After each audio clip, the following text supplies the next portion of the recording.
挑战荒野钓鱼求生30天，赢10万大奖。大哥们，今天已经是第21天了，九儿准备退赛了。大哥们，总结了一下最近这20天以来九儿对荒野钓鱼求生的理解与感悟。这20天里有15公斤，虽然偶尔能钓获一条像样的鱼，但是跟我预期还是相差甚远。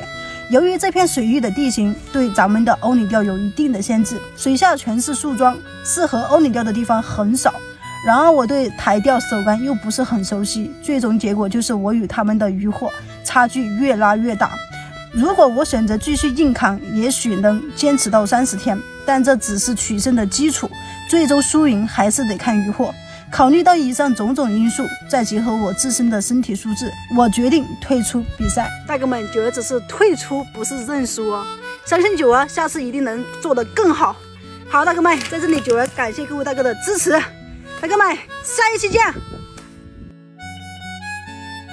大哥们，这个就是我们上一次捡的垃圾啊，全是矿泉水瓶子，然后我给他送给了上面一位大叔，他都是拿去卖啊。好了，这些东西就该放在这了，我们也抓紧出发。